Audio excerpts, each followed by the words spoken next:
Olá, ouvinte, seja bem-vindo ao canal Contabilidade para Advogados 2020, o canal que foi criado para ensinar contabilidade de maneira prática e objetiva. Eu sou o professor Pedro Júnior e hoje a gente vai estar na nossa 15ª aula de Imposto de Renda Pessoa Jurídica e hoje a gente vai estar falando sobre lucro presumido, né? Então, lá na aula 2 eu falei das formas de apuração do imposto de renda, que é lucro real, lucro presumido e lucro arbitrado, né? Lucro real, nós já viemos falando sobre ele até agora, até a 14ª aula, e na 15ª aula eu vou falar do lucro presumido, né? Que é uma das formas de apuração, né? Que está previsto no artigo 44 do Código Tributário Nacional, e ele é uma forma um pouco mais simplificada, né? Que o legislador deu de opção para o contribuinte para poder apurar e recolher o imposto de renda da pessoa jurídica, tá? Então, o lucro presumido, o que ele é? Ele é uma presunção legal. Então, o legislador tributário, ele estabelece lá um percentual que seria a margem de lucro para aquela atividade, para aquela pessoa jurídica, e a pessoa jurídica tributa somente a receita, tá? Só a receita, não leva em consideração o lucro, né, como no lucro real. Então, a despesa não é levada em consideração para fim de apuração, né, da base de cálculo do lucro presumido, mas sim somente as receitas. O fisco vai olhar o que, gente? Vai olhar se houve alguma omissão de receita para eventualmente cobrar a diferença, né, por parte dos contribuintes, para ver também se ele pode ou não optar pela tributação pelo lucro presumido. Então, quem pode optar pela tributação pelo lucro presumido, né? Então, por exceção, aquelas que não podem tributar pelo lucro real. Então, se você não é obrigado a optar pelo lucro real, né, e na aula 3 nós vimos quem são os contribuintes que optam pelo lucro real, né?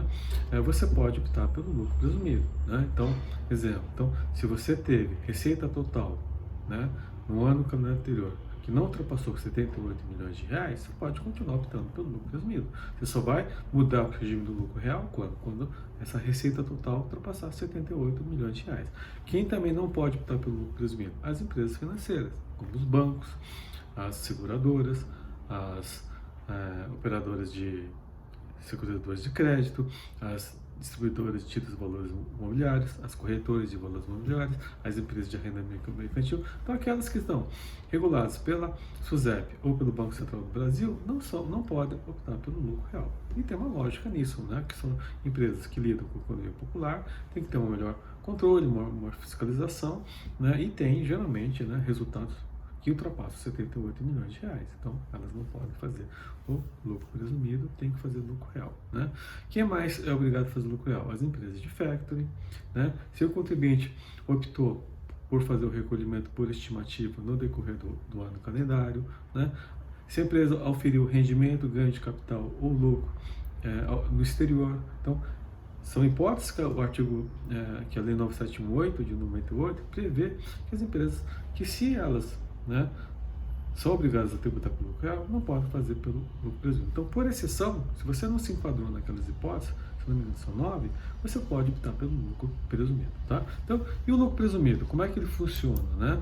Ele é uma apuração trimestral, tá, gente? Então, você vai apurar por trimestre. Então, você vai ter o primeiro trimestre de apuração, que começa em janeiro e termina em março, o segundo trimestre de apuração, que começa em abril, termina em junho, o terceiro trimestre de apuração começa em julho, termina em setembro, e o último trimestre de apuração, que começa em outubro e termina em dezembro. Então, o regime de apuração do lucro presumido é um regime de apuração de imposto trimestral. Então, vou fechar 4 trimestres de apuração, vou apurar o imposto nesses 4 trimestres de apuração de tributo, vou recolher e ela é uma apuração definitiva, tá? E quando é que eu faço a opção, né, do lucro presumido? Eu faço a opção quando eu faço o recolhimento, né, da primeira cota do imposto, ou cota única do imposto. Eu posso parcelar o recolhimento do imposto, né, mas eu posso pagar à vista. Então, quando eu faço a opção lá de pagamento, né, vamos imaginar, fechei o primeiro trimestre, em março. Quando é que vence o imposto? Vence no final de abril.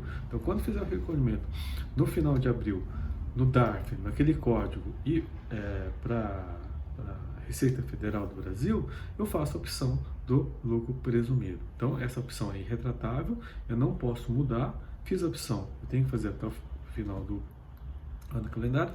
Eu só vou poder exercer a mudança da opção quando, gente? No próximo ano. Então, se eu quiser ir para o lucro real, eu só posso mudar no outro ano calendário, tá? E qual que é a base de cálculo, né, do lucro presumido? Então, como é que eu vou tributar, apurar o imposto de renda e recolher esse imposto de renda do lucro presumido? Então, ele vai seguir as mesmas regras, gente, a mesma base de cálculo do imposto de renda por estimativa do lucro real anual. Lembra? Né? Na aula 5, né, o que eu fiz? Né? Eu tive lá a base de cálculo e as regras de recolhimento por estimativa, tá? Então, essas regras de recolhimento por estimativa vão ser as mesmas que eu vou aplicar para o lucro presumido. Qual que é a diferença? Lá eu fazia o recolhimento mensalmente, agora não, no lucro presumido eu vou fazer o recolhimento por trimestre. Então, qual que é essa base de cálculo, né?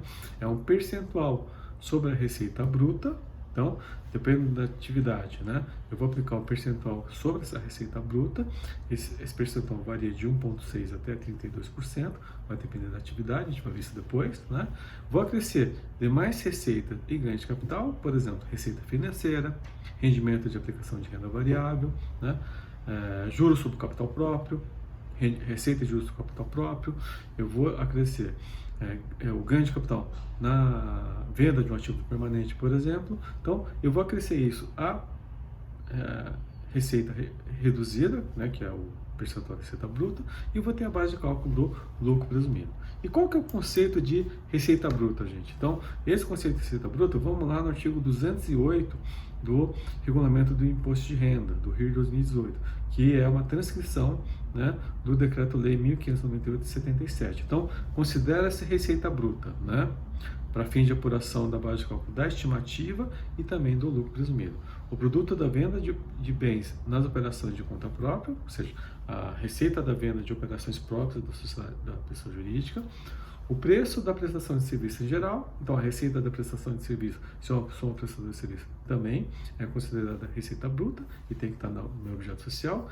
O resultado aferido nas operações de conta alheia, lembra que essa operação de conta alheia é quando eu faço uma intermediação de negócio de uma pessoa jurídica para outra. Eu dei exemplo lá, né, no recolhimento por estimativa, por exemplo, uma agência de turismo, local, quando ela vende o pacote turístico que tem lá passagem aérea, tem hotel, tem passeios, né? O que acontece? Ela ganha uma comissão por aquilo, só que o cliente paga para quem? Paga para a agência. Então ela recebe o dinheiro e repassa esse valor para a companhia aérea, para o hotel. Então qual que é a receita da agência de viagem? É o valor do pacote ou somente a comissão que ela cobrou para poder fazer a intermediação? Né? Então eu entendo que somente a comissão, né? Ou seja, porque parte dessa receita não é dela, mas por uma questão operacional de facilidade, ela centraliza o recebimento dessa receita e repassa isso para quem de direito. Isso também acontece com o que, gente? Empresas de telefonia. Porque nas empresas de telefonia, o que acaba acontecendo? Quando tem ligações entre estados, né, no qual tem que usar a rede de outro estado, de outra operadora, o que vai acontecer? O cliente paga a fatura para mim, só que essa receita não é totalmente minha. Parte dessa receita é da operadora, no qual eu utilizei, né, a rede para poder fazer a ligação telefônica, tá, gente? Então, isso são exemplos de resultado oferido nas operações de conta alheia. E, inciso 4, é uma regra geral, né, é uma vala comum, né, que eu diria, para poder englobar.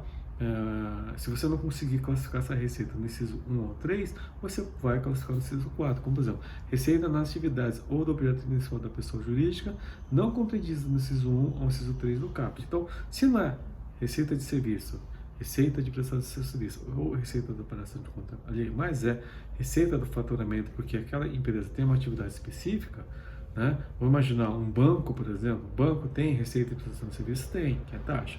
Mas qual é a atividade principal de um banco? Né?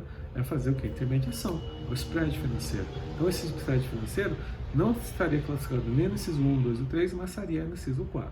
Tá? É lógico, o banco não pode optar pelo lucro presumido, mas esse é um exemplo, né, que a gente aplicaria para a estimativa, no qual o inciso 4 é o suficiente para abranger, né, o spread financeiro como receita bruta da empresa, tá?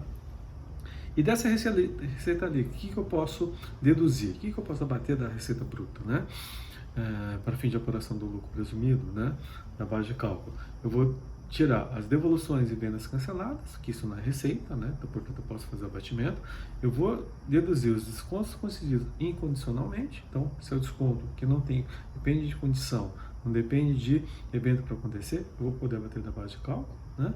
Eu vou poder deduzir os tributos sobre elas incidentes, né? Então, né, eu vou poder também tirar esses tributos incidentes sobre essa receita, como PIS, COFINS, né? Como ISS, como ICMS, então eles podem ser abatidos da base de cálculo. E o inciso 4, os valores decorrentes do ajuste ao valor presente, né? que é aquilo que está previsto no inciso 8º do artigo 133 da Lei das SA, Lei 6.404 de 76, das operações vinculadas à receita bruta, tá? Então tem que estar relacionado à receita bruta. Então, por quê? Isso não é receita, isso não é efetiva caixa patrimonial. Isso é justo ao valor presente, que é uma mera expectativa, como fosse uma provisão. Então, como ele não é um efetivo renda, não tem disponibilidade jurídica dessa renda, nem econômica, eu posso deduzir da base de cálculo da receita bruta para fim de apuração do lucro presumido. E quais são os percentuais que eu vou aplicar sobre essa receita bruta, né? Então, são 1,6% para revenda de combustível. Então, o posto de gasolina vai aplicar sobre a receita bruta, se ele for optante pelo lucro presumido, 1,6%. Lógico que a gente sabe que a maioria deles é lucro, está no Simples Nacional, mas se ele fizer lucro presumido, vai aplicar sobre a receita bruta dela 1,6%. Prestação de transporte e extrato de cargas, 16%. Prestação de serviço geral, 32%, com exceção de serviço hospitalar, diagnóstico, terapia, ou seja, a mesma aplicação que a gente aplicava na estimativa, também a gente aplica aqui também para o lucro presumido, né? Tem medição de negócio imobiliário, locação, negociação de imóveis, também é 32%, prestação de serviços de construção, recuperação, reforma, ampliação, melhoramento de infraestrutura, 32%, e a alíquota geral, né, seria 8%, né? Então, se não for a alíquota específica de 32% ou 16%, eu vou aplicar sobre essa receita bruta o percentual de 8%. Então, eu aplico o percentual, né? Vamos imaginar, eu tenho lá uma receita bruta de 100 mil. Se ela for uma atividade geral, como comércio, aplico 8%, vou ter uma base de cálculo de 8 mil, né? Então, 8% de 100 mil é 8 mil, né? Porque 10% é 10 mil, 8 mil. Sobre essa base de cálculo, vou acrescer demais receitas e ganhos de capital, vou ter a base de cálculo presumido e sobre isso vou aplicar a alíquota e o adicional. Então, qual que é a alíquota e o adicional do imposto de renda pelo lucro presumido? Então, a alíquota é de 15% sobre essa base de cálculo, né? Receita reduzida, né? Mais demais receitas e ganhos de capital. Vou ter a aplicação de 15% do imposto, que é a alíquota principal, e vou ter o adicional de 10% da parcela do lucro presumido, né, aquela base de cálculo, que exceder a 60 mil reais por trimestre. Lembra, com a apuração trimestral, então é 20 mil reais vezes 3 meses, então 60 mil reais. O que exceder a 60 mil reais, eu vou ter um adicional de 10%. Tá? E o que eu vou poder abater? O imposto de renda retido que eu tive, né, quando recebi a minha receita, que foi considerada como antecipação, eu vou poder abater da base do imposto apurado. Então, imposto de renda retido na fonte de aplicação financeira, imposto de renda retido na fonte se eu for uma prestadora de serviço, né? Se eu prestei serviço para órgão público, tive retenção, eu vou poder também abater. Então, todo imposto de renda retido na fonte que sofri, que é uma antecipação, eu vou poder abater da base de cálculo do imposto devido apurado com base no lucro presumido. Tá? E a pessoa jurídica optante pelo lucro presumido, ele pode tributar sua receita ou com base no regime de caixa ou com base no regime de competência. Tá? Contabilmente, vai reconhecer a receita por competência. Tá? Lembra? Regime de competência, princípio da competência. Só que para fins tributários, eu posso optar ou tributo pelo regime de competência ou tributo pelo regime de caixa. A maioria dos casos, o contribuinte opta pelo regime de caixa. Por quê?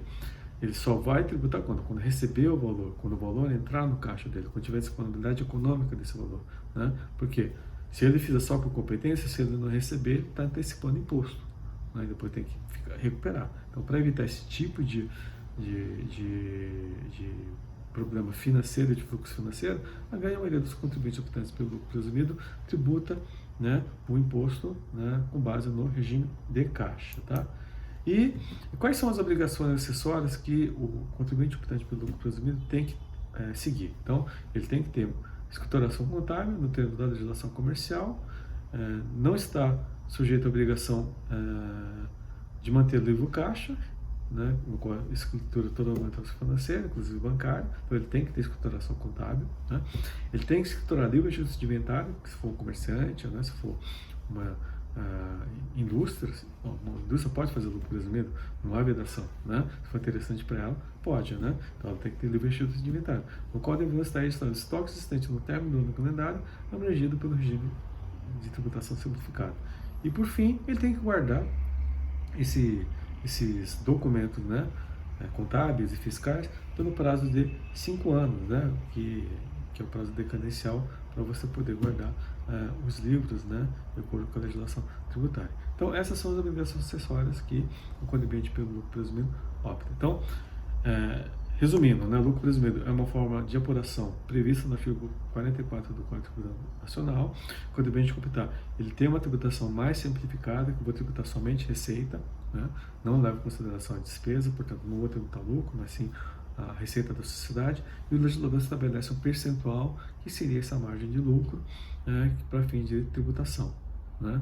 Então, é isso que eu queria falar na aula de hoje. Espero que você tenha gostado do vídeo. Gostou, dá o seu like, compartilha e se inscreve no canal, e te vejo na próxima aula. Obrigado.